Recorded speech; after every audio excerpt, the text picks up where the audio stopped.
हिंदी में परमात्मा को खोजने वाले सभी भाविक सात्विक साधकों को हमारा प्रणाम। आज दो तरह के गाने आपने सुने हैं। पहले गाने में एक भक्त विरह में परमात्मा को बुलाता है, इसे अपरा भक्ति कहते हैं। और जब परमात्मा को पा लेता है, जैसे कबीर ने पाया था, तो उसे पराभक्ति कहते हैं। दोनों में ही भक्ति है। इसे कृष्ण ने अनन्य भक्ति कही हुई है, जहाँ दूसरा कोई नहीं होता, जहाँ साक्षात परमेश्वर अपने सामने होते हैं। उस वक्त जो हम लोगों का भक्ति का स्वरूप होता है, उसे उन्होंने पराभक्ति अनन्य। किंतु जब हम परमात्मा को याद करते हैं, उनको स्मरण करते हैं, तब उसकी आदत सी हो जाती है। जब इंसान को इस चीज की आदत सी हो जाती है, तो उस आदत से छूटने में उसे बड़ा समय लगता है। वो ये मानने को तैयार ही नहीं होता कि उसकी ये जो साधना है, ये खत्म होने की बिना। और इसी वजह से भक्तों ने भी दृष्टों को, संतों को, मुनियों को पहचाना। आप जानते हैं, इतिहास में हमेशा संतों को इतनी परेशानियां उठानी पड़ी। ये नहीं कि सबने उनको सताया, लेकिन जिन्होंने सताया उनको किसी ने रोका नहीं और उनको समझाया नहीं कि ये संत, ये साधु। अब हमारे समाज में, खास करके शहरों में, विविध विचारों के लोग रहते हैं। कुछ तो जो कि परमात्मा में विश्वास करते हैं, इस तरह विश्वास करते हैं जैसे कि किसी मंदिर में गए नमस्कार करते हैं। कुछ लोग हैं जो कहते हैं नहीं, परमात्मा की साधना करनी चाहिए और धर्म से रहना चाहिए, उनके मंगल गीत गाने चाहिए, हमेशा उनको भजना चाहिए, जिससे वो हमेशा याद रहे। कुछ लोग ऐसे होते हैं कि जो कहते हैं परमात्मा वगैरह सब ढकोसला, ये झूठी चीज, परमात्मा नाम की कोई चीज ही नहीं। सब तरह के विचार करने का अधिकार परमात्मा ने मनुष्य को दे दिया। ये मनुष्य को दी हुई देन परमात्मा की ही है कि वो स्वतंत्र है, जो चाहे वो सोच सकता है इस बुद्धि से। लेकिन हम लोगों को तीनों भी दशा में यही सोचना चाहिए कि आज तक हमने जो कुछ भी किया, चाहे परमात्मा में विश्वास किया, उनको भजा, या उनके ऊपर लेक्चर दिए, या उन पर किताबें पढ़ी, जो भी मेहनत करी, या हमने उन पर विश्वास नहीं किया, उनको कहा कि वो है नहीं, उनसे हमने मुठभेड़ और कहा कि देखते हैं परमात्मा कहाँ है। इन सभी दशाओं में हमें ये सोचना चाहिए कि इसमें हमारा क्या भला, हमें क्या लाभ, हमारे अंदर कौन सी ऐसी कोई नई प्रकृति आ गई जिसके कारण हमने जो भी किया सो ठीक। हमारे बाप दादे भी यही करते आए और उनके बाप दादे भी यही करते आए और हजारों वर्षों से ये चीज चलती। सहयोग में हम लोग ईड़ा और पिंगला दो नाड़ी पर ध्यान दे रहे थे। इसमें से जो ईड़ा नाड़ी है, ये भक्ति प्रवृत्ति। ईड़ा नाड़ी पर लोग भक्ति में लीन हो जाते हैं, अपने भावना में बह जाते हैं और परमात्मा में लीन होकर के आनंद से उनका गाना। हमारे महाराष्ट्र में, जो कि मैं सोचती हूँ हिंदुस्तान में एक बहुत बड़ा देश है, क्योंकि यहाँ पर पारंपरिक लोग धार्मिक हैं और यहाँ का आराध्य दैवत श्री कृष्ण विठल है। लोग एक एक महीना हाथ में झांझर लिए हुए गाते हुए जाते हैं, विठल विठल विठल, मुंह में तंबाकू रखे। अब तंबाकू जो है ये कृष्ण के विरोध है, बिल्कुल विरोध होता है, क्योंकि विशुद्धि चक्र में श्री कृष्ण का नाम और उससे विठल विठल कह रहे हैं, श्री कृष्ण का नाम ले रहे हैं और उनका जो विरोध है उसी को मुंह में रखे चले। ऐसे लोग, बहुत से लोग मैंने देखे जो मुझसे आके कहते हैं कि माँ, हम तो जिंदगी भर विठल की वारी करते रहे, हर बार वहाँ पैदल जाते रहे और एक एक महीना हमने मेहनत करी। बहुत से पढ़े लिखे लोग ऐसा कार्य, लेकिन हमें तो परमात्मा मिले। एक मुसलमान साहब थे जो कि बहुत परमात्मा को पूछते, अंत में वो हिंदू हो गए। उनका कि परमात्मा मुसलमान है तो मिलता नहीं, चलो हिंदू होकर मिल जाते थे। तो वो हिंदू होकर के वो इसी तरह से बिछाला करते जाते थे। तो उन्होंने कहा कि पहले तो नमाज पढ़ के मेरे घुटने छिल गए, फिर वारी कर मेरे तलवे पहुंचे, और ये सब होते हुए मैंने ये देखा कि परमात्मा को मिला। जो विठल के सामने लोग खड़े हैं वो भी परमात्मा के पास नहीं, और जो लोग वहां जाते हैं वो भी परमात्मा। हम लोग इसी प्रकार हर समय कभी कोई अखंड पाठ कर रहे हैं, कभी कोई परमात्मा को याद कर रहे हैं। इस प्रकार हम अपनी भक्ति में परमात्मा को याद करते रहते हैं। उससे एक चीज जरूर है, ये परमात्मा की तरफ हमारा चित्त है। नामदेव ने कहा कि एक लड़का बस पतंग उड़ा रहा है और पतंग आकाश से जा रही है, उधर सब बच्चे उसके साथ खेल रहे हैं, वो बातें भी कर रहा है, सबसे मजाक कर रहा है, और ये करते वक्त भी उसका चित्त उसी आकाश के ऊपर बनाया हुआ है, उसका पतंग है उसकी ओर।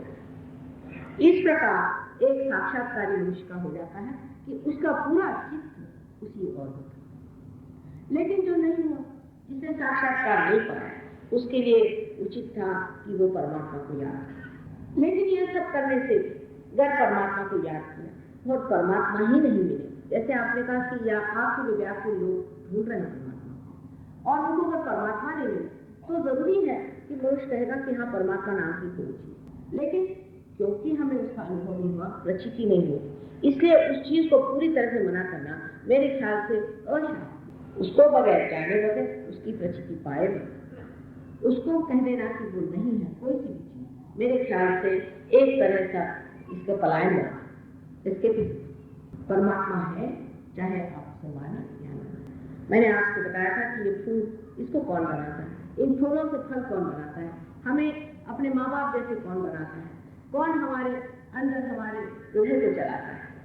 हमारे अंदर अनेक ऐसे व्यवहार है जो मेडिकल साइंस कभी भी समझा नहीं सकती है। इसलिए मनुष्य भक्ति पर उतरता है और परमात्मा को याद। पिंगला रानी पर जब हम आते हैं तो वहां पर मनुष्य ने यह सोचा कि परमात्मा ने जो सृष्टि रची है, इस सृष्टि में जो 5 पंचमहाभूत हैं, जो एलिमेंट्स हैं, उसके बारे में जानना चाहे, उन पर प्रभुत्व पाया जाए। उन्हें अज्ञादी वगैरह शुरू कर दिया, वेद वगैरह रचे गए, पर वेद में भी बिल्कुल शुरू में लिखा है कि अगर वेद से अगर विद नहीं हुआ, अगर उसकी प्रचिति नहीं आई तो सारा वेद परायण। इस भारतवर्ष की एक महिमा है, बहुत बड़ी महिमा है। कोई कितना भी बड़ा शास्त्री हो, पंडित हो, वेद व्यास हो, कुछ हो, लोग उसके सामने हाथ नहीं छोड़ते। पर अगर कोई संत फकीर हो, हाथ में झोली लिए भी हो, और संत हो, माना हुआ संत हो, तो लोग उसके सामने झुक जाते हैं, फिर वो राजा हो चाहे वो कुछ। ये अपने देश की बड़ी महिमा है, ऐसे आपको कहीं भी नहीं दिखा। ये इसी देश में होता है, क्योंकि इस देश की अपनी एक बड़ी विशेष दुनिया है। यहाँ बड़े बड़े पुण्यात्मा, धर्मात्मा, संत। हमारी दृष्टि जो बाह्य की ओर लग गई है, इससे सबसे बड़ा प्रश्न खड़ा हुआ है कि अब सबकी दृष्टि अंतर्मुख कैसी करें। और सबसे पहले कि ये लोग जाने कि इसी देश में, इसी महान देश में ही ये सारा ज्ञान रखा। अब जो भी मैं आपसे बता रही हूँ बातें, इसको आप इस तरह से देखें जैसे साइंटिस्ट के सामने कोई हाइपोथेसिस रखा है। अगर आप उसको उस दृष्टि से देखें तो आपको समझ में आ जाएगा कि जो मैं बातें कह रही हूँ वो आपको पहले देख लेनी चाहिए, जान लेनी चाहिए, फिर प्रचिति आने के बाद में उसको आपको जांचना चाहिए कि ये बात सत्य है या परमात्मा है या। लेकिन पहले धारणा तो करनी पड़ती है, कि धारणा तो करनी पड़ती है कि ऐसी ऐसी बातें हैं, इसे सुना चाहिए। उसी बात पर अगर आप उतरे हुए हैं तो फिर आगे बढ़ ही नहीं सकते। पहले आप इसे धारिए, जो मैं बात कह रही हूँ उसको आप समझने का प्रयत्न करें। मैंने उस दिन आपसे इन तीनों नाड़ियों के बारे में बताया हुआ था संक्षिप्त में। आज मैं आपसे इनके अलग अलग चक्रों के बारे में आपसे बताऊं। आपके अंदर 7 चक्र मुख्य है, ये नहीं कि 7 ही चक्र, 7 मुख्य चक्र माना। ये सब ज्ञान हमारे देश का है, मूल का ज्ञान है। ये आपको किताबों में नहीं मिलेगा, ये बड़े बड़े ऋषि मुनियों ने इसका पता लगाया। कुछ इस पर किताबें भी हैं, लेकिन बड़ी सटीक तौर की हैं, और दूसरा ये भी है कि उपलब्ध भी नहीं। ये 7 चक्र हमारे अंदर ऐसे बनाए हुए बढ़िया तरीके से कि जैसे कि एक के बाद एक हमारी सीढ़ी है।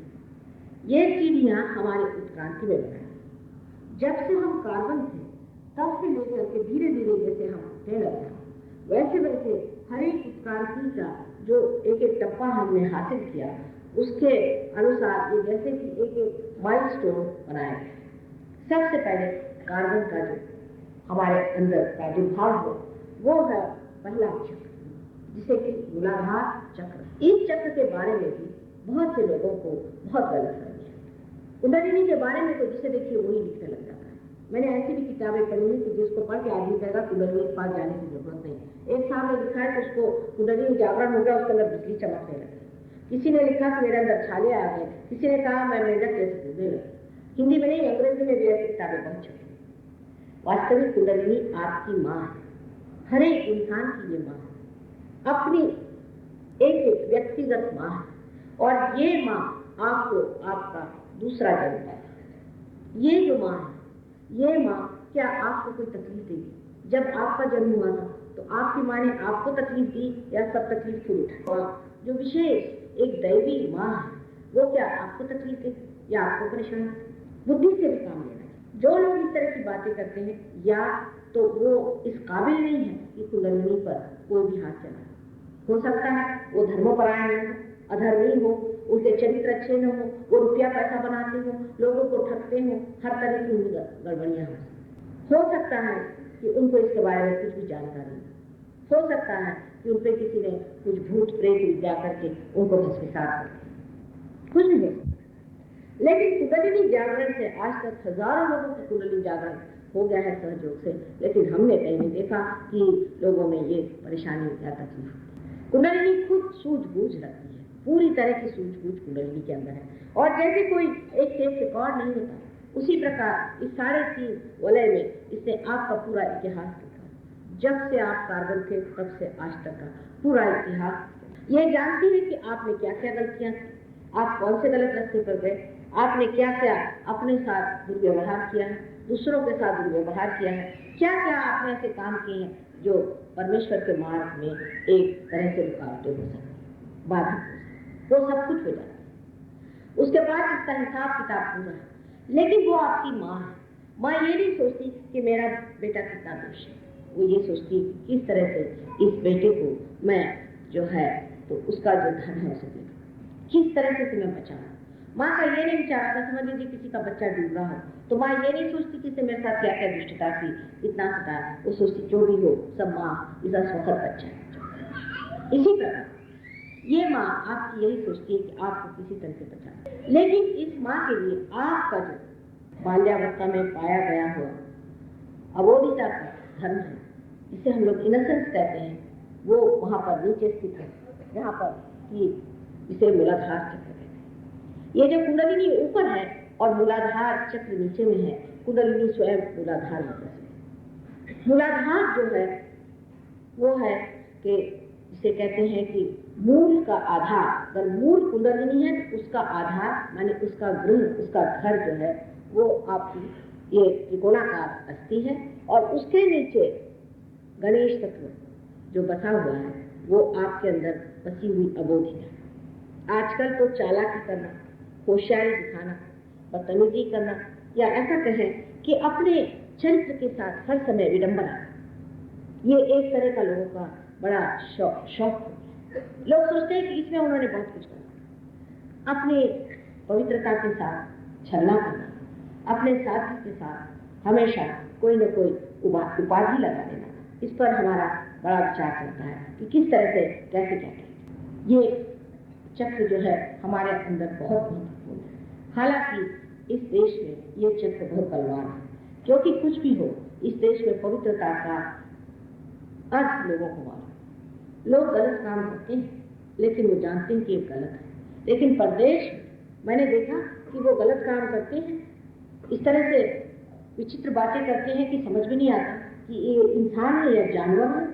और वो ये सोचते हैं कि उन्होंने बड़ी कमाई कर ली, वो तो एकदम फ्रीडम पे आ गए, उन्होंने बहुत कुछ पा लिया, कि इस तरह के गंदे काम होते। श्री गणेश विशेष करके जो बनाए गए हैं उनका रूप ऐसा है कि उनके सर पे हाथी का सर।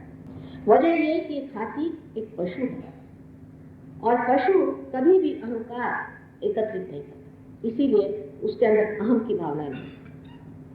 वो चिर का बालक और गणेश जी चिर के बालक हैं, लेकिन उनके अंदर जो आयुध है और जो विशेष तरह की उनके पास में व्यवस्थाएं हैं, उन सब व्यवस्थाओं से वो मनुष्य के अंदर जो पेल्विक प्लेक्सस है उसको संभालते हैं। पर ये इतने शक्तिशाली है कि अगर आप किसी भी तरह से कुंडलिनी पर आघात करने का प्रयत्न करें, या जो आदमी धर्म रहित है, जिसमें चरित्रहीनता है, ऐसा आदमी कोशिश करे कि कुंडलिनी को चढ़ाए, वो इस कदर नाराज हो जाते हैं कि आप देख रहे हैं यहाँ पर सबसे नीचे बैठे हुए, लेकिन इसके साथ में ईरा नाड़ी ऊपर जुड़ी हुई है। उस ईरा नाड़ी पर उनका क्रोध जब चढ़ता है तो आदमी के यहाँ से लेकर के यहाँ तक सारे ब्लिस्टर्स भी आ सकते हैं। ऐसा आदमी गर्मी से तड़प सकता है, उसको तकलीफ हो सकती है। ये गणेश का तत्व जो है जितना सुखदायी है उतना ही क्षोभकारी, अत्यंत क्रोधवान।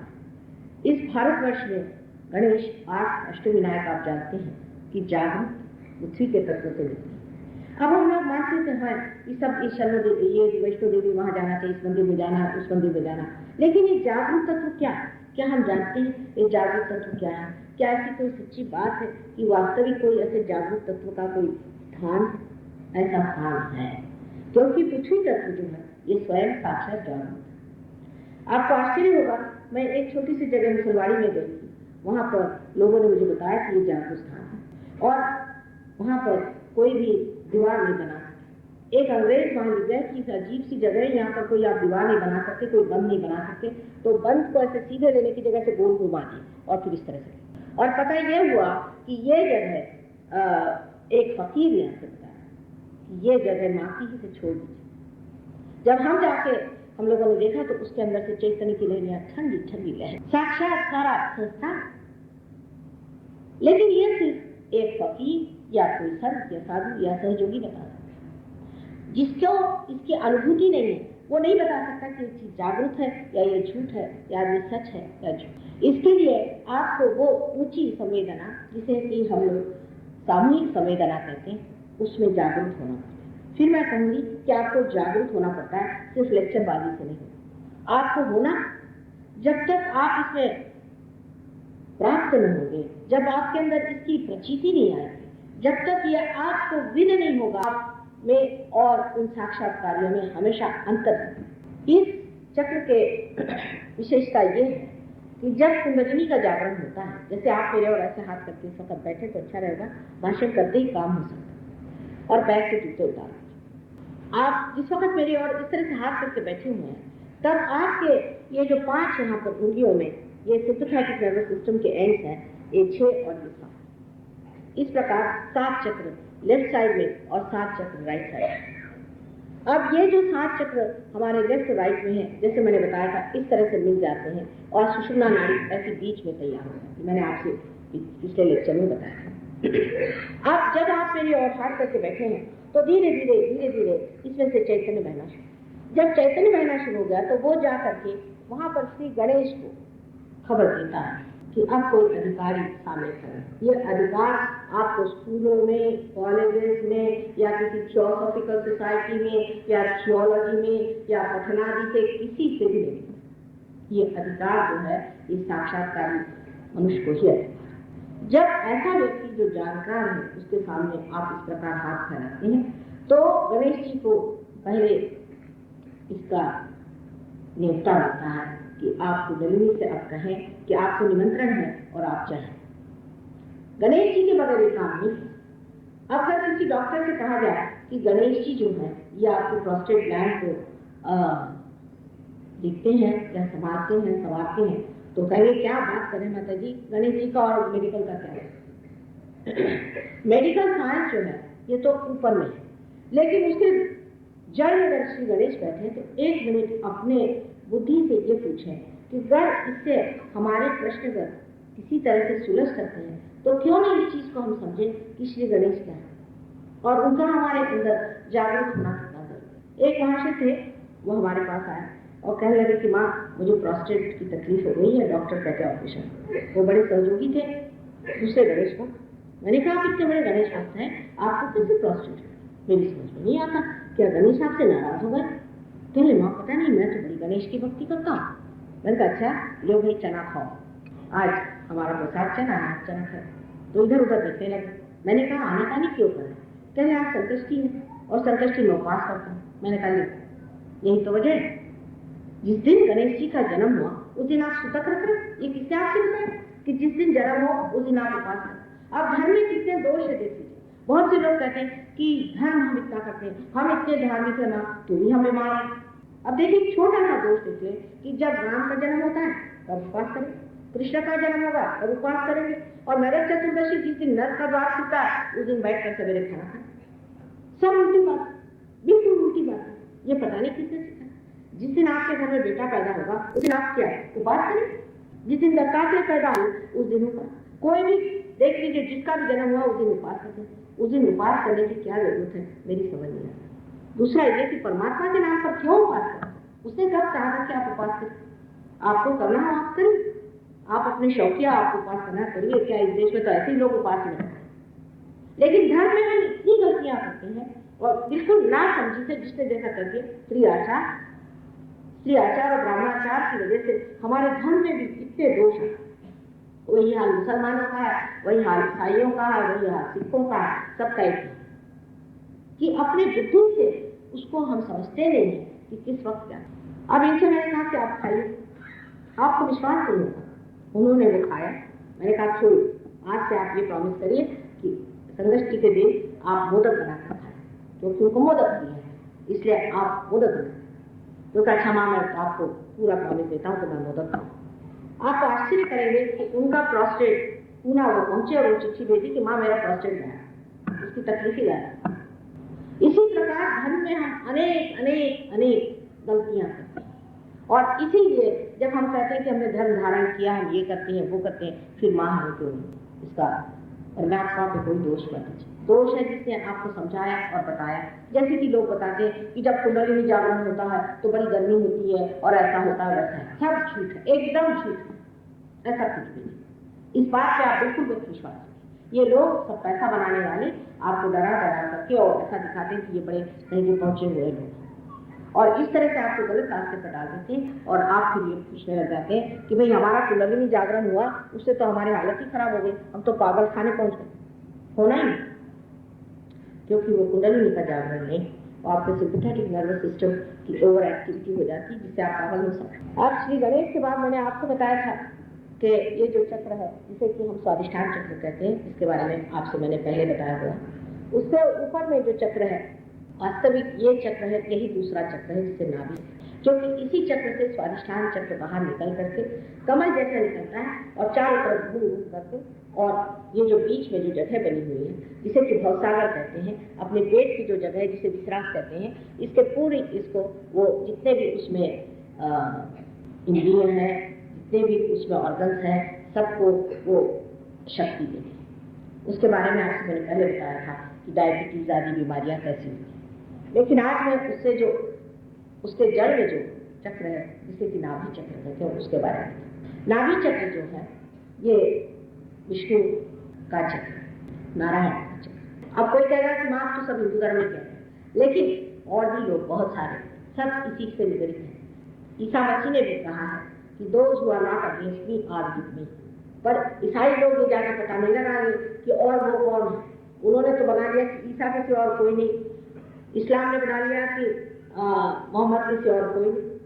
इस तरह से उन्होंने सबको एक एक छांट के अलग कर दिया, जिससे जैसे कि एक आदमी लटका हुआ कहाँ पड़ा हुआ था। सबकी रिश्तेदारी आपस में, सिर्फ हम लोग उनके नाम ले लेकर के झगड़ा। अब जिस चक्र से आप देखिए कि जो ये पेट का हिस्सा है इसमें 10 फुट के चक्र है। इस वजह से आप सोच सकते हैं कि शुरू से आदिनाथ से लेकर के अनेक गुरु है, जैसे सॉक्रेटिस है, लॉर्ड्स है, ये सब इसमें आते हैं, मोसेस है, अब्राहम, और अपने देश में राजा जनक, नानक, मोहम्मद साहब और राष्ट्र, और अभी आखिरी वो है श्री साईनाथ शिरडी जी। ये सब इनके अवतरण 10 अवतरण हुए। वैसे तो अनेक गुरु हैं संसार में, लेकिन 10 अवतरण। अब जो लोग गुरु को मानते हैं कि गुरु को मानना भी एक बड़ी गलत फहमी की बात है। गुरु वही जो साहिब से मिला, जो साहिब से मिला, जो परमात्मा से मिला, वही गुरु। लेकिन हमारे यहाँ तो हर तरह के गुरु निकल आए हैं, और आप जानते हैं कि हम इतने विकसित हो गए हैं, इतने भ्रांतमय हो गए कि कोई भी आदमी जेल से छूट करके और बैठ जाए, देव वस्त्र पहन के लगे उसके चरण। पहली तो बात यह है कि गेरुआ वस्त्र से हमारा क्या संबंध, गृहस्थियों का गेरुआ वस्त्र से कोई भी संबंध नहीं होना। आप जानते हैं, अगर आपने पढ़ा हो कि वाल्मीकि के रामायण में सीता जी ने पूरा चैप्टर इन सन्यासियों के बारे में कहा है कि जो सन्यासी है उनको शहर में तो आना ही नहीं चाहिए, किसी गांव में नहीं आना चाहिए, कि बहुत सारी मर्यादा कहा कि गांव के बाहर कहीं झोपड़ी में रहना चाहिए और किसी भी गृहस्थ की देवड़ी बांधनी नहीं चाहिए। हाँ, जो गृहस्थ है गृहस्थ, लेकिन जिसे संन्यास ले लिया उसका मना है। लेकिन हमारे यहाँ तो देखिए कि हम लोग अपने बाल बच्चों को संभालते कायदे से रहते और पानी खोपड़े। एक तो हमारे बाल बच्चे ही पढ़ते नहीं, ऊपर से इन काशाय वस्त्र वालों को संभालते में के लिए सुरक्षा। एक सीधी बात यह है कि कोई भी संन्यास लेने से परमात्मा के पास नहीं जाता।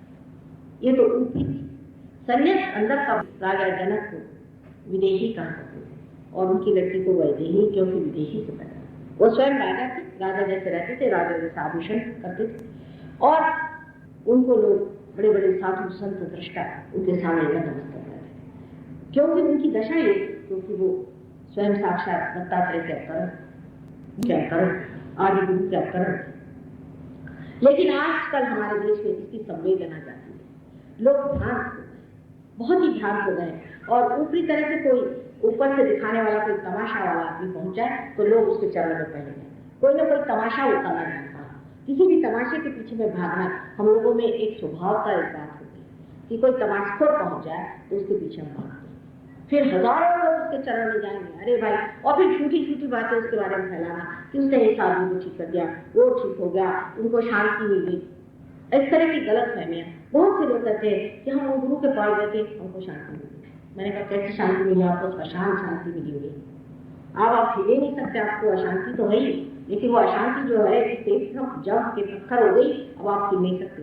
ऐसी ही व्यवस्था होगी, क्योंकि ये लोग जो धंधे करते हैं, जिस तरह से ये काम करते हैं, ये आप जानते हैं। हम तो काफी उम्र वाले हैं और हम सब जानते थे इसके बारे में। अब तो आप लोग सब यंगर जनरेशन के लोग हैं, शायद आपने जाना ही नहीं होगा कि घानामती और श्मशान विद्या, प्रेत विद्या, तांत्रिक विद्या अपने देश में बहुत है।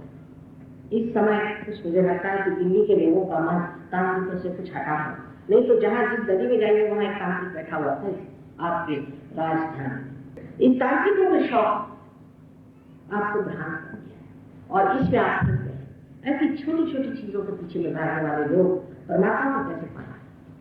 अगर मानना है तो कोई परम चीज माना, और परम में ही सब कुछ मिल जाता है, क्योंकि श्री कृष्ण ने कहा है कि योगक्षेम वहां, पहले जब योग होगा तो तुम्हारा पूरी तरह से। कोई मनुष्य कहता है कि माँ मेरी तंदुरुस्ती अच्छी है, मेरे पास मुझसे पहलवान आते हैं, कहते माँ हमें तो कोई शांति नहीं जीती। कोई आदमी कहता है माँ मेरे पास पैसा नहीं, दूसरा देश आदमी आता है काम मुझसे तो दुखी कोई दुनिया में नहीं। इसका मतलब ये है कि सब संसार दुखी, और इस दुखी संसार में आप अगर किसी को ये सोचें कि दूसरे के पास कोई चीज है उससे वो सुखी है, या आपको गलत है। आप इस पर विश्वास करें कि जिस मनुष्य को आप सुखी समझते हो वहां दुखी हो सकता है, लेकिन आपको पता है। इसलिए जिस चीज को आप मान रहे हैं उससे आपको सुख नहीं मिलने वाला। आप जिस चीज को मानना है उसे मांगे, और वो है परम, और वो परम तत्व आपके अंदर है जिसको आपको पाना है। उसके लिए कहीं जाने की जरूरत नहीं, किसी से कुछ देने की जरूरत नहीं, कुछ उसमें आडंबर नहीं। बहुत सीधी सरल चीज है, जैसे कि एक बीज को आप अंकुर ला सकते हैं, अगर माँ के उदर में डाल दें, उसी प्रकार ये कार्य।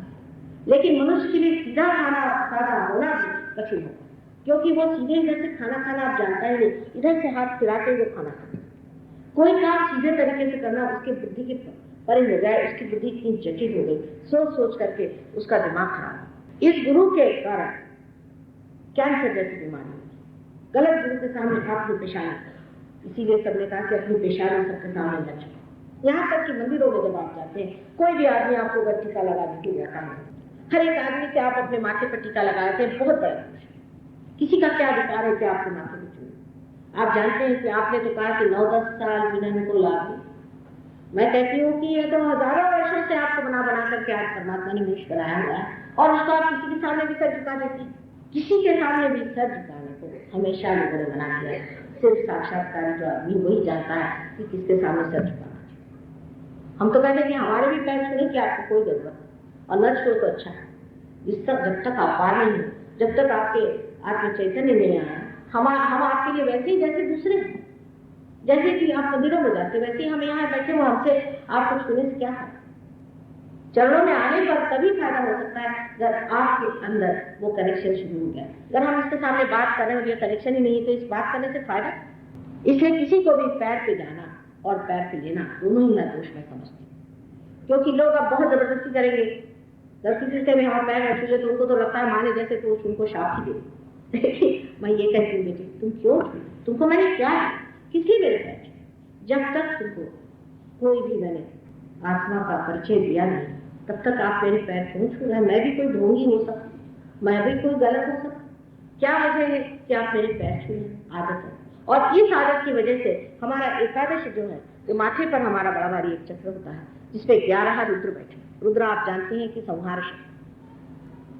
अगर आप किसी और को इस तरह से गुरु मान लें तो इस तरफ में आपके रुद्र पकड़ जाते हैं, और जैसे ही पकड़ जाते हैं ऐसे ही कैंसर की बीमारी तक पहले कोई आदमी भी, किसी भी आदमी, समझे एक पॉलिटिशियन है, किसी के सामने बहुत ज्यादा दिखता है, वो भी एक इकोनॉमिक्स वाला आदमी है या बिजनेस वाला आदमी, वो हर किसी के आगे जरूरत से ज्यादा नतमस्तक रहता है अपने बिजनेस के लिए। वो कोई भी आदमी जरूरत से ज्यादा अगर किसी के सामने सर झुका है तो उसको कैंसर की बीमारी हो सकती है। उसके इधर की जो 5 रुद्र में से 5 रुद्र पकड़ सकते हैं। इसलिए सबके सामने नतमस्तक होना मनुष्य के लिए बिल्कुल वर्ज। लेकिन किसी से अकड़ना भी वैसी बात है कि मैं ये गुरु हूँ, मैं ये भगवान हूँ, मैं ये सब कुछ हूँ, मैं ये सब करता हूँ, मुझे कौन बताने वाला है। ऐसे भी लोग हैं जो कहते हैं कि तुम ही गुरु और तुम इस खोजो, दूसरों को खोजने लगा, तुम ही हो सकते। ये भी बात है क्योंकि आप खुद साक्षात्कारी नहीं है। जब तक एक दीप जला नहीं तब तक वो अपने आप से जल नहीं सकता। एक जला हुआ दीप ही उसे जला सकता, पर उसमें लेना देना क्यों नहीं करता है?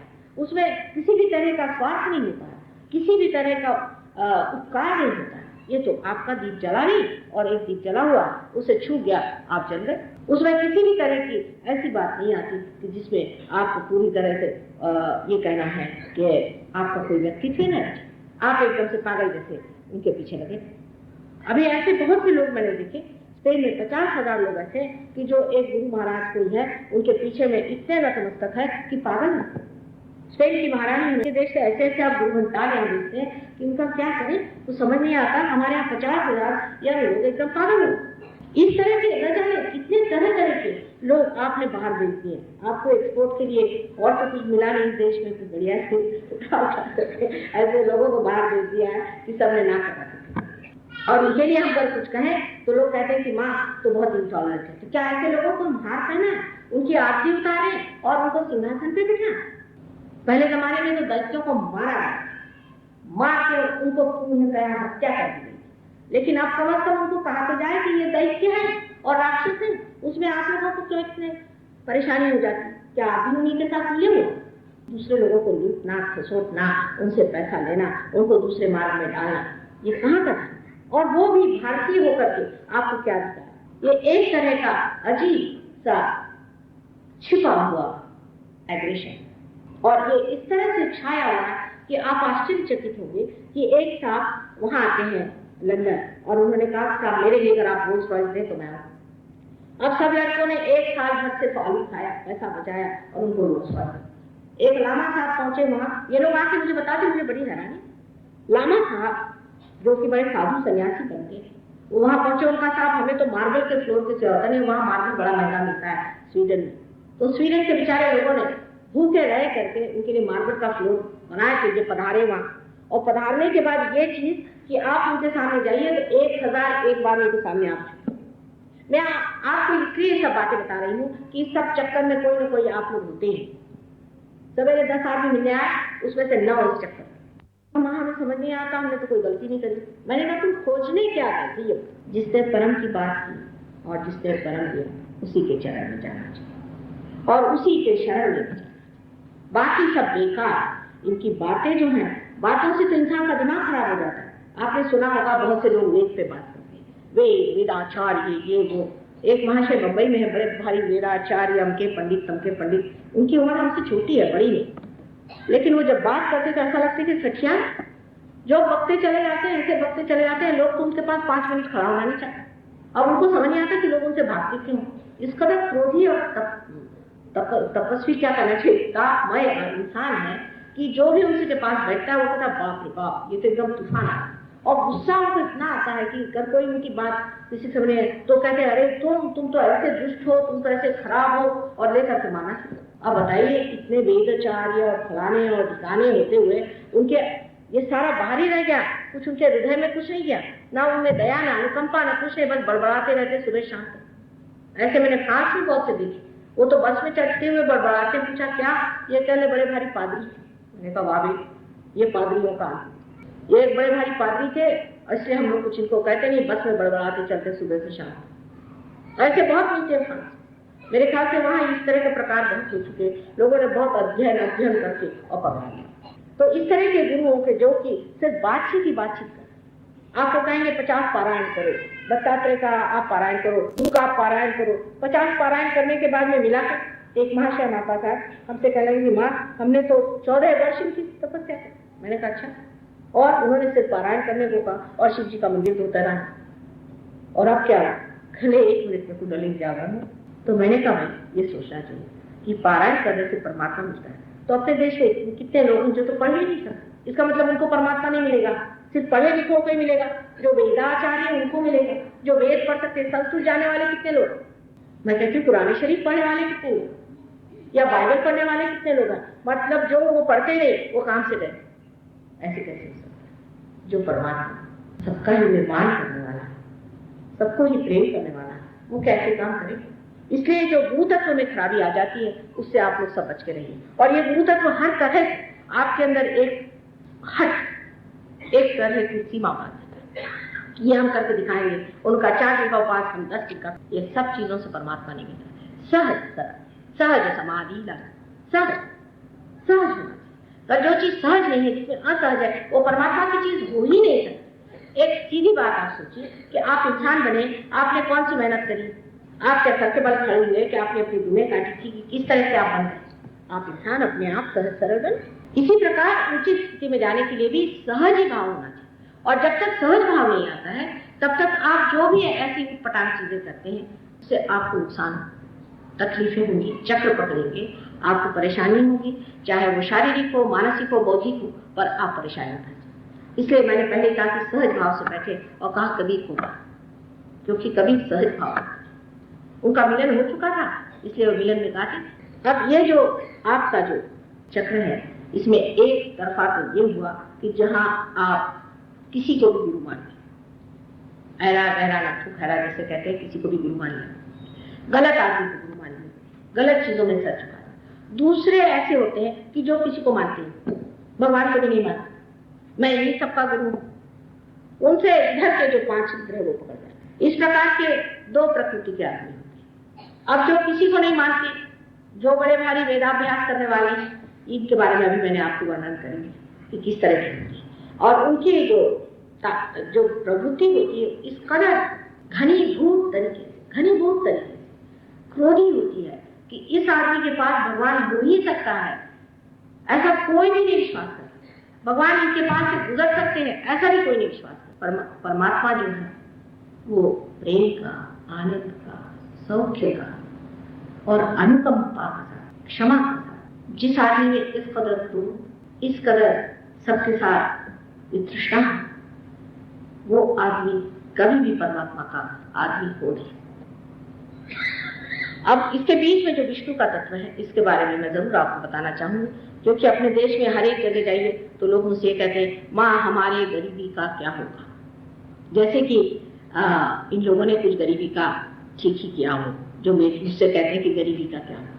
वही बात हुई, कृष्ण ने कहा कि योगक्षेम वहां में, पहले योग को प्राप्त हो, उसके बाद आप हमें क्षेम। जिस गांव सहयोग हुआ, जहां जहां हम गए, जिन्होंने योग पाया, उनके सब प्रश्न सॉल्व। किस प्रकार?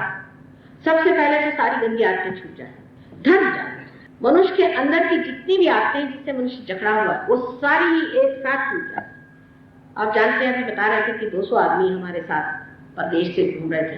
इन लोगों में से न जाने कितने ड्रग लेते थे, कितने अल्कोहलिक्स थे, कितने कैसे थे, हम तो कुछ देखते नहीं। जो आया उसे पहले पार होने के बाद धर्म जागृत हो गया। एक महाशय थे, उनको बहुत शराब पीते थे, कहने लगे, फिर सहयोग में आते ही दूसरे दिन से उनकी शराब छूट गई, एकदम शराब छूट गई। तो उन्होंने कहा कि अच्छा एक बार जर्मनी गए, चले थोड़े देखें कैसा क्या हमको शराब हो। पीते ही साथ करने ऐसी उल्टियां हुई और उसमें से ऐसी गंदी बदबू आने लगी कि हमने कहा ये तो क्या हम मोलासिस पी रहे हैं कि क्या कॉर्क पी रहे हैं, कि समझ ही नहीं आ रहा था क्या पी रहे हैं। और उल्टी पे उल्टी, उल्टी पे उल्टी, उससे इतनी घृणा। हमने तो कुछ नहीं किया, हम तो वहीं लंदन में बैठे हुए। लेकिन आप ही स्वयं धर्म हो जाने की वजह से, क्योंकि आपके अंदर ये 10 गुरु जागृत हो जाते हैं जो साक्षात धर्म, इसकी वजह से अपने आप ही गंदी आदतें छूट गई। फिर उसके बाद गंदी आदतें छूटने के बाद में आपकी दृष्टि वहां जाने लगी कि जिससे आपको लक्ष्मी पाई। जैसे एक महाशय, आपको विश्वास इस बात का भी होना जरा कठिन है, लेकिन आपसे बताएं, एक हमारे पहचान के थे, उन्होंने हमें बताया कि माँ जब से मैं सहयोग करने लगा बड़ा चमत्कार है। मैंने कहा क्या?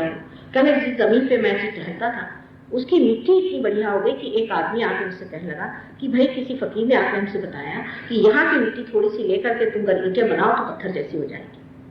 तो वो हमारे यहाँ आया और हमसे तो वो बिल्कुल तौल से मिट्टी ले जाता। लेकिन पहले जागृति होनी चाहिए लक्ष्मी तत्व। लक्ष्मी तत्व की जागृति न किए बगैर अगर आप चाहे आपके अंदर लक्ष्मी आएगी तो नहीं, पैसा आ जाएगा, पैसा आ जाएगा। लक्ष्मी जी नहीं है। और लक्ष्मी जी कैसी? एक हाथ से उनके दान है, एक हाथ से उनका आश्रय है, और हाथ में 2 कमल के सुंदर पुष्प हैं जो कि उनके प्रेम के प्रतीक है।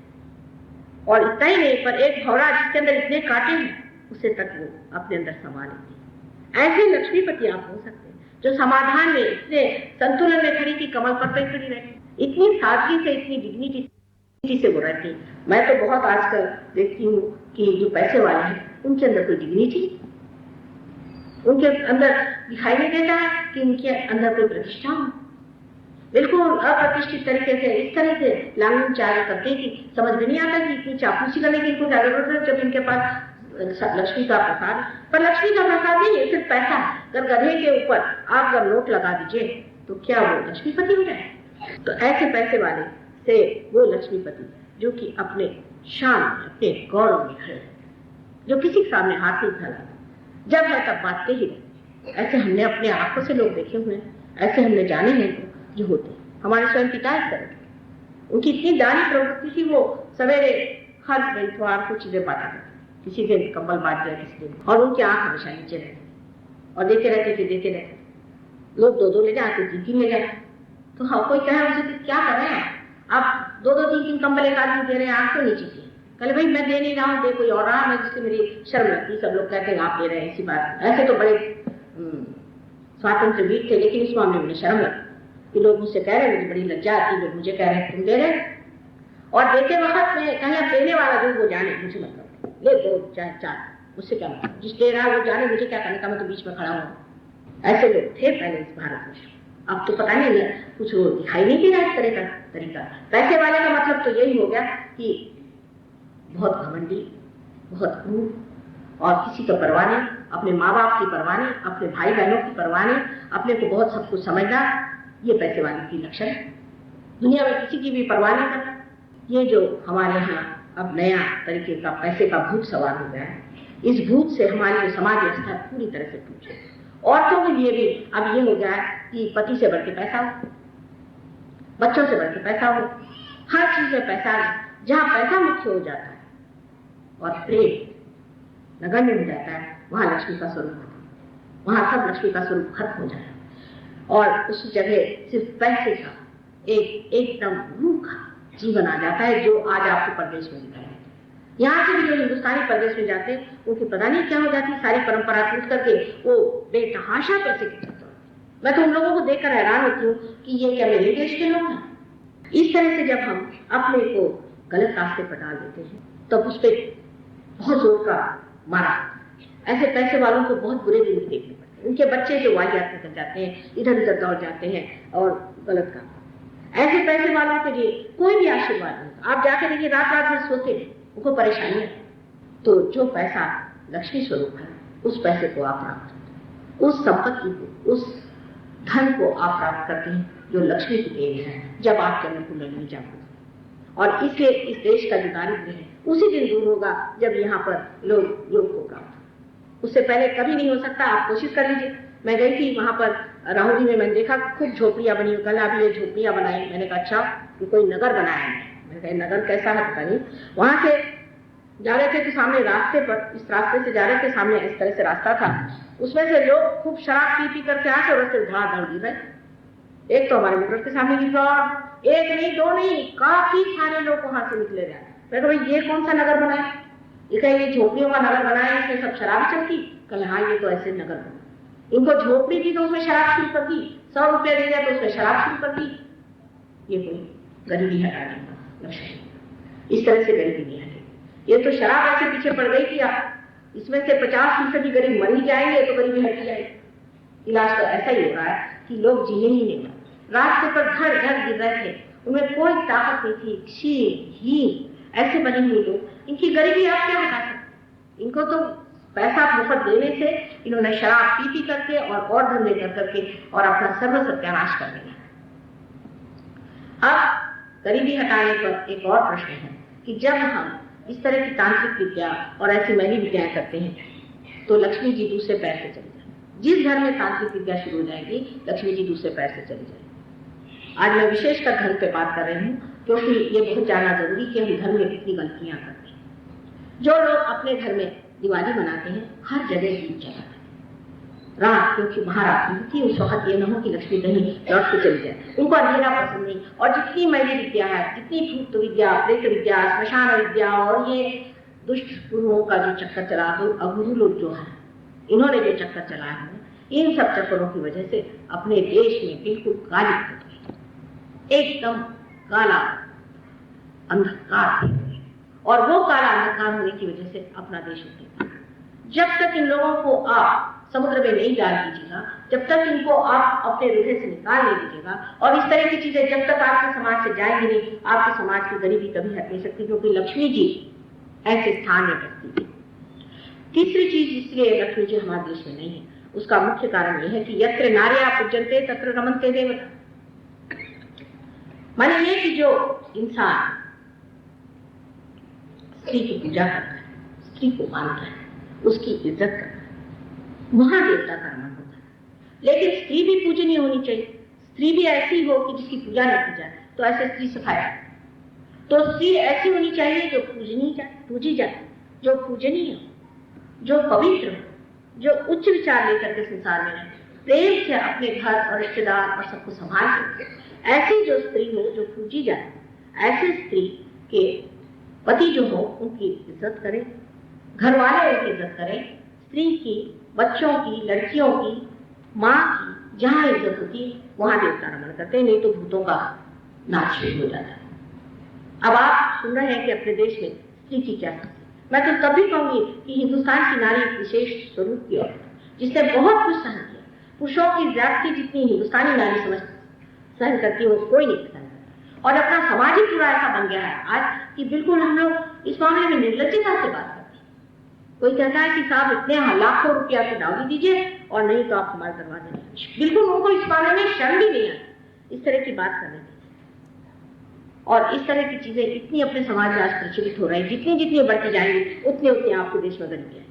किसी लड़के को बेच करके और लड़की के नाम पर अगर आपने रुपया इकट्ठा किया, आप देख लीजिएगा उसमें कभी भी आपको यश नहीं आएगा। आप कैसे, कोई आदमी लाखों रुपया इस तरह से ले ले, उसको कोई ना कोई घाटा आएगा, कोई ना कोई बड़ी बर्बादी होगी और जा करके वो बिल्कुल ऐसी दशा में पहुंच जाएगा जहां से निकलने का, या तो कोई ऐसे बीमारी में फंस जाएगा या ऐसे कोई बेकारी में फंस जाएगा, कोई ना कोई ऐसी चीजों से हो जाएगी तो जिससे वो पछता रहा है। क्योंकि किसी भी सती किसी भी स्त्री जाति अपमान करना शक्ति का अपमान है। अगर वो स्त्री हाँ इस तरह की है जो बेकार है और जो पूजनीय नहीं है उसके बारे में नहीं कहें, पर अपने भारतवर्ष में आज मैं जरूर कहूँ यहाँ की स्त्री बहुत पूजनीय है। अब भी औरतें हमारे यहाँ ग्लैमर वगैरह में विश्वास नहीं करती, अब है कुछ पारण उनको छोड़िए, लेकिन अधिकतर औरतें सादगी से अपने चरित्र को संभालती हुई है। जिस देश में पद्मिनी जैसे लोगों ने जौहर की, कोई विश्वास नहीं करता। अगर प्रदेश में जाकर मैं कहूँ कि हमारे देश में तो चैरिटी के पीछे में औरतों ने जौहर कर दिए, तुम बात क्या करते, तो कल हो ही नहीं सकता। तो मैंने कहा तुम क्या समझोगे, तुम उस ऊंची चीज को तुम्हें जाना है, उन आदर्शों को तुम्हें जाना है। आज उस आदर्शों को सबको मटिया मेट करके और हम इन पागलों के पीछे अगर भागना शुरू कर दें तो मैं आपसे बता रही हूँ गरीबी जो नहीं आने की वो आ जाएगी। और इन लोगों में क्या कम गरीबी? आप इनको समझते हैं? मैं तो सोचती हूँ इनसे गरीब को, इनके अगर घर जाइए, अगर एक कप उन्होंने चाय दिया तो इनका दिल जो है बैठ जाता है। एक कप चाय अगर इनके घर से खर्च हो गया उनका दिल बैठ जाता है। और हम लोग दिलदार गरीब भी हैं तो भी हमारे घर में कोई आता है, चाय पानी कुछ नहीं है तो गुड़ ही खाने को दे देंगे भैया, जो भी घर में जो कुछ भी रह सकता है। हमारे साथ जो लोग सफर कर रहे थे देहातों में, हैरान कि लोग झोपड़ियों में रहते हैं और इनका दिल है कि राजा जैसे, और ये लोग महलों में रहते हैं और ये है बिल्कुल भिखारी। मैं तो रोज के अनुभव लंदन में देखती हूँ कि जितने भी विदेशी लोग हैं बड़े बड़ी पोजीशन में हैं, बड़ी बड़ी इसमें हैं, आप जितने भी प्रेजेंट दे दीजिए, कुछ भी कर दीजिए, उनसे एक पैसा नहीं।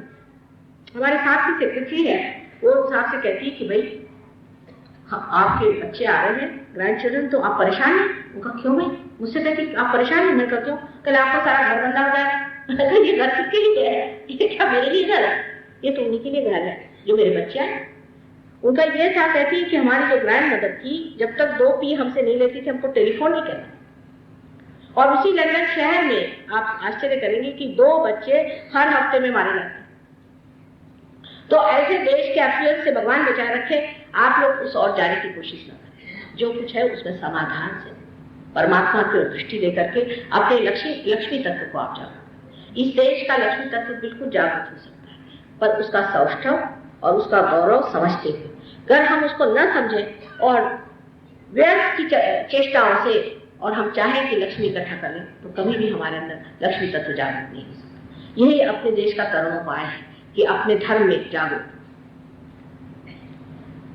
ये हमारे देश के लिए एक ही तरीका है, इतना ही नहीं, लेकिन जब ऐसा होगा और होगा ही, क्यों न होगा, उस वक्त सारी दुनिया के देश आपके चरणों में बैठे और जानेंगे कि असली श्रीमंती जो है, असली रियासत जो है वो इस देश में। अभी लोग देखते हैं तो आंखें खुल जाती, कहते इतने गरीब लोग साफ लोटा मांझ करके उसमें दूध लेकर के आ गए हमें देने के लिए। ये लोग विश्वास नहीं कर सकते कि इतने बड़े हृदय के लोग इनके देहातों में कैसे। तो उस चीज को खोना नहीं है। और ये समय ऐसा आया है कि हम खो रहे हैं, हमारे बच्चे बिगड़ रहे हैं और इस ओर हम जा रहे हैं। इस वक्त बहुत जरूरी है कि सहयोग की स्थापना करके और अपने बच्चों को रोक दीजिए, उनके अंदर लक्ष्मी तत्व जागृत करके उनके अंदर ये गौरव भर दीजिए। आज मैंने आपसे विशेष करके लक्ष्मी तत्व पे बात की है क्योंकि बहुत जरूरी चीज है आप लोग जाने कि हमारा देश गरीब है और इसकी गरीबी आप गरीबों को रुपया देने से नहीं। आप देखकर देखिए, आप किसी भी गरीब आदमी को 100 रुपया दीजिए ना, वो गुट्टे पे गया तो कहाँ जाए, कोई भलाई नहीं। इसलिए आप जान लीजिए कि पैसे के झेलने के लिए भी लक्ष्मी तत्व जरूरी है। ऐसे ही रईस लोगों को भी सोचना चाहिए कि पैसा जो है वो हमारे लिए परमात्मा ने दान के लिए दिया। हम बीच में एक माध्यम बने खड़े हुए हैं और इसको दान के लिए दिया हुआ। इसका जो भी शुभ कर्म हो सकता है वो करना चाहिए और इससे जो भी लोगों की मदद हो सकती है वो करना चाहिए और अच्छे मार्ग में, सन्मार्ग में रहना चाहिए, अच्छे काम करना चाहिए। सबसे बड़ी चीज है परमात्मा का आशीष। जब तक उसका आशीष नहीं मिलेगा सब चीज व्यर्थ, उसमें कोई शोभा ही नहीं है। ऐसे घर में जाओ तो आपकी टांगें टूटने लग जाती है, आपको लगता है कब भागते हैं इस घर से। उनका खाना खाओ तो आपको उल्टी हो जाएगी, कोई ना कोई तकलीफ हो जाएगी। ऐसे लोग जो बिल्कुल ही पैसे से जुटे हुए हैं, मशीन बन जाते हैं, उनके अंदर कोई हृदय नहीं। क्या अपने घर में लोग सोचते हैं हमारे घर में कुछ भी नहीं है, हम भूखे रहेंगे? ऐसे लोगों के घर का खाना चाहिए। मनुष्य को ये जान लेना चाहिए कि हमारे अंदर परमात्मा ने स्वयं साक्षात लक्ष्मी का स्थान रखा हो, वो हमारे अंदर बसी हुई, सिर्फ उनको जागरूक मात्र करना। और उस जागृति के लिए आपको कोई बुद्धि के घोड़े दौड़ाने की जरूरत नहीं, कोई विशेष सोचने की जरूरत नहीं। सिर्फ कुंडलिनी का जागरण होते ही ये कार्य हो सकता है, इसे क्यों न करें। और इसे करना नितांत आवश्यक है और ये होने का समय आ गया है। एक विशेष चीज है कि ये विशेष समय है और इस विशेष समय पर आप इस वक्त उपस्थित हैं, इसका आप पूरी तरह से उपयोग करें और अपने लक्ष्मी तत्व को पहले जागृत करें।